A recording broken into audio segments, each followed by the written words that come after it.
Okay, Assalamualaikum warahmatullahi wabarakatuh. Sambung lagi. Kemudian talak ni kalau dilihat dari segi keharusan atau pengharaman lah. Maksudnya menepati sunnah atau sebaliknya terbagi kepada tiga. Pertama talak sunni, talak bid'i dan talak bukan sunni dan talak bukan bid'i. Kalau talak yang menepati sunnah ni maksudnya talak adalah yang bertepatan dengan tata cara yang dianjurkan oleh syarak. Syarak ada ajar cara yang betul untuk talak. Dan bukanlah bermaksud perbuatan sunat. Bukan maksudnya sunat buat. Kerana talak itu asalnya adalah perkara halal yang dibenci oleh Allah SWT lah. Okey, suatu itu tidak dikira bertepatan dengan sunnah, melainkan bertepatan dengan perintah Allah dan Rasulullah SAW. Di mana talak sunni ini berlaku bila suami menceraikan isteri yang pernah disetubuhi sebelum ini dalam keadaan suci daripada haid dan nifas, dan suami tidak menyetubuhi isteri tersebut dalam tempoh suci itu. Ini yang dimasukkan dengan talak sunni. Kan? Maksudnya mensetubuhi isteri pada masa suci yang tidak disetubuhi. Kan? Suci pada haid dan nifas dan tidak disetubuhi sebelum pada itu. Ini dinamakan talak yang bertepatan dengan sunnah yang dianjurkan oleh syarak. Yang kedua, talak bid'i. Talak bid'i adalah talak yang tidak diharuskan oleh syarak. Kan? Dia berlaku bila suami menceraikan isteri yang pernah disetubuhi sebelum itu dalam keadaan haid. Kan? Haid ataupun dalam keadaan nifas ataupun dalam keadaan suci namun telah disetubuhi sebelum dijatuhkan talak dan tempoh suci tersebut, manakala kehamilan pada waktu itu tidak diketahui lagi.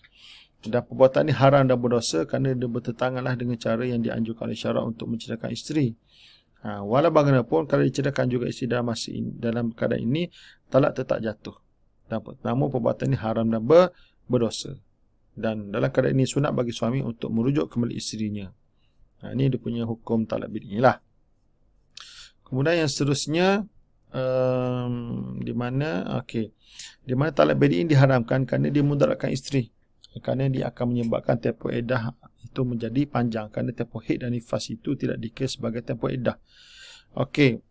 Begitu juga keadaan yang isteri diceraikan semasa suci tapi suami telah menyetubuhi sebelum diceraikan, kerana kemungkinan isteri tersebut akan hamil. Kan? Dan sedangkan ada suami yang tidak berhasrat untuk mentalakkan isteri kalau dia tahu isteri itu hamil, dan menjadi dia akan menyesal lah kalau dia tahu dalam keadaan tersebut. Kan? Kalau dah menyesal, tak boleh nak tebus semula keadaan, apatah lagi kalau diceraikan dengan talak 3. Dan ini akan memberi mudarat lah kepada kehidupan anak yang bakal dilahirkan nanti. Kemudian seterusnya talak yang bukan sunni dan bukan bid'i. Yang mana ini berlaku apabila suami menceraikan isteri dalam keadaan selain daripada dua situasi di atas lah. Kan? Seperti menceraikan isteri yang masih belum pernah datang haid, isteri yang sudah menopause, isteri sedang mengandung, isteri yang belum pernah disetubuhi oleh suami, dan isteri yang minta cerai secara khuluk, itu tebus talak. Yang mana talak jenis ini adalah diharuskan kerana dia tidak memudaratkan isteri. Dan isteri yang belum tak memudaratkan isteri, sebab ini adalah kerana tempoh iddahnya adalah sama saja. Kan? Kalau khuluk ni adalah kehendak isteri yang sangat nak bercerai pada suami, jadi disangguplah menghadapi tempoh yang panjang haid, contohnya diceraikan pada masa haid tapi dia khuluk. Kerana itulah kehendak dia lah untuk nak memenuhi permintaan dia. Jadi ini adalah dari segi talak secara dari segi keharusan lah, talak sunni, talak bid'i, dan talak bukan sunni, talak bid'i. Seterusnya talak yang pembahagian dari segi boleh rujuk ataupun tidak boleh rujuk.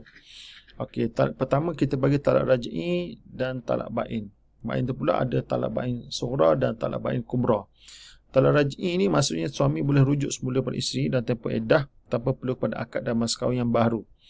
Di mana dia berlaku bila suami menceraikan isterinya dengan talak 1 ataupun talak 2, dan dalam tempoh iddah dia boleh rujuk kembali isterinya tanpa perlu kepada akad dan mas kahwin baharu. Kan? Kalau nak rujuk, dia ungkapkanlah, aku rujuk kembali engkau.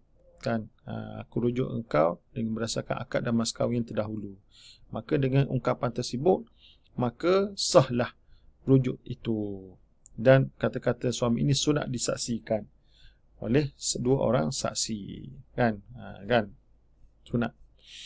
Kemudian apabila telah rujuk, maka tinggal baki lagi lah talaknya. Kan? Kalau dia talak 1 dulu, tinggal lagi 2 talak. Kalau dah talak 2, tinggal lagi satu talak. Kalau dia sampai habis iddah dia tidak rujuk, maka tamatlah hubungan mereka berdua. Jadi kalau nak kembali semula selepas pada habis iddah adalah dengan kembali dengan bernikah semula dengan mas kahwin dan mas kahwin dengan akad baharu, dan juga dengan persetujuan isterinya itu, dengan persetujuan bekas isterinya itu. Okey. Kemudian hukum rujuk tanpa pengetahuan isteri. Adakah disyaratkan untuk rujuk ni kena beritahu isteri? Mengikut jumhur ulama Hanafi, Maliki, Syafi'i, Hambali, memberitahu isteri untuk rujuk bukanlah syarat sah untuk rujuk. Sunat saja beritahu isteri untuk rujuk. Ni dari segi hukum begitu. Hukumnya adalah sebegitu. Sunat saja beritahu. Dan tidak ada syarat untuk nak mengesahkan rujuk ni kena beritahu kepada isteri. Kerana rujuk ni memadai dengan kehendak suami sahaja. Okey. Namun begitu pendapat Ibn Hazmin mengatakan suami wajib beritahu isteri untuk rujuk. Jika tak beritahu, rujuk tidak sah. Di mana Ibn Hazmin turut menyerahkan pandangan ini kepada Umar Ibn Khattab, Al-Qadhi Syureh dan Hasan Al-Basri. Di mana beliau mengatakan Allah SWT menyatakan rujuk ni adalah sebagai memegang dengan baik. Kan? Maksudnya fa'amsikuhunna bima'ruf aw fariquhunna bima'ruf. Jadi maksudnya nak pegang balik isi tersebutlah dengan cara baik. Jadi kalau rujuk tak beritahu tu tidak baik. Ini adalah pandangan Ibn Hazmin. Okey.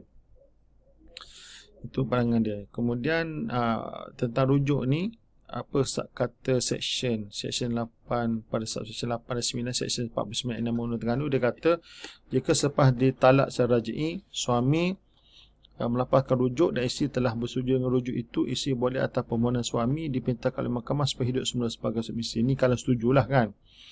Tapi melainkan jika isteri menunjukkan sebab-sebab yang baik mengikut syarat sebaliknya. Kan? Dan jika demikian halnya, mahkamah nak melantik satu jawatankuasa pendamai yang diperuntukkan di Seksyen 14, dan seksyen itu hendaklah dipakai sewajar. Ni kadang-kadang berlaku isi dia tak setuju. Bila tak setuju untuk rujuk, walaupun suami dah melapaskan rujuk dan isteri ada alasan yang kuat untuk tidak mahu rujuk dengan suami dia itu, maka mahkamah kalau ikut sini kena lantik jawatankuasa pendamai untuk nak menyelesaikan masalah mereka berdua ni, untuk didamaikan, ataupun kalau tak dapat berdamai, mungkin dicadangkan untuk mereka berdua ni berpisah. Okey.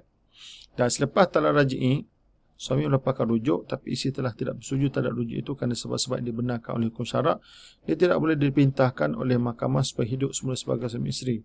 Tapi mahkamah hendaklah melantik satu jawatankuasa pendamai sebagaimana diperuntukkan di Seksyen 14, dan seksyen ini hendaklah dipakai sewajarnya. Sebab dia tak setuju untuk rujuk, maka mahkamah dia kata dia tidak boleh dipintakan mahkamah supaya hidup semula sebagai suami isteri. Sebab dia tak setuju, tapi akan dilantik jawatankuasa pendamai lah untuk nak menyelesaikan masalah mereka berdua. Jadi pendek katalah, dalam keadaan ini kalau tidak mahu menyusahkan, eloknya beritahulah. Kalau takut-takut isi tersebut tidak setuju untuk rujuk, maka jangan rujuklah. Kan? Kalau betul lah isi tersebut ada alasan yang kuat. Sebab akan jadi panjang pula cerita. Wallahualam. Kemudian hukum rujuk dengan perbuatan.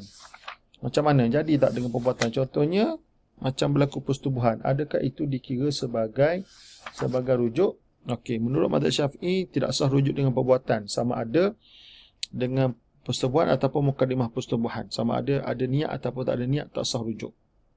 Okey. Kalau mazhab Hanafi, persetubuhan atau ada mukadimah persetubuhan seperti sentuhan, kucupan dan lainnya dilakukan dengan syahwat menyebabkan berlakunya rujuk. Walaupun tidak ada niat, walaupun tidak berlafaz.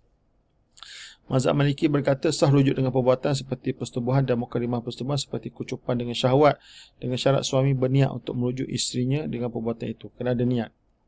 Mazhab Maliki kena ada niat. Kalau ada niat baru ada rujuk. Kalau tak ada niat, tidak berlaku rujuk. Kalau mazhab Hambali pula dibezakan antara persetubuhan dengan mukadimah persetubuhan. Kalau dengan persetubuhan, dia kira ada berlaku rujuk walaupun tidak berniat rujuk. Tapi kalau mukadimah persetubuhan bagi mazhab Hambali kena ada niat untuk berlakunya rujuk. Okey, jadi inilah khilaf ulama tentang hukum rujuk dengan perbuatan. Okey, ini banyaklah elemen yang berkaitan dengan rujuk ni. Kemudian ada kes talak raj'i, banyaklah kes-kes yang telah dipaparkan di sini. Kemudian boleh serujuklah dalam nota masing-masing. Kemudian kita tadi talak raj'i, sekarang ni kita pergi kepada talak bain. Talak bain ni maksudnya suami tidak boleh rujuk semula pada isterinya kecuali dengan akad dan mas kahwin yang baharu dengan persetujuan daripada bekas isteri. Di mana talak ni berlaku apabila isteri telah diceraikan dengan talak satu atau talak dua sebelum disetubuhi oleh suaminya. Talak satu, talak dua tapi belum setubuh. Ataupun diceraikan dengan talak satu, talak dua dan tempoh iddah telah tamat. Ataupun isteri diceraikan dengan tebus talak ataupun khul'u. Okey. Jadi kalau suami menceraikan isteri dalam keadaan-keadaan yang nyatakan ini, dia boleh rujuk, dia tidak boleh rujuk kembali. Kan? Walaupun dalam iddah. Kerana hubungan mereka telah terputus dan menjadi ajnabi. Kan? Dan suami pun tidak ada hak sebarang hak. Kan? Tidak ada hak kata isteri itu. Jadi kalau nak kembali semula, kena akad baharu dan mas kahwin baharu. Okey, sekarang ni kita bagi kepada khuluk. Okey, khuluk ni kita pergi kepada klik yang berikutnya lah. Itu saja. Assalamualaikum warahmatullahi wabarakatuh.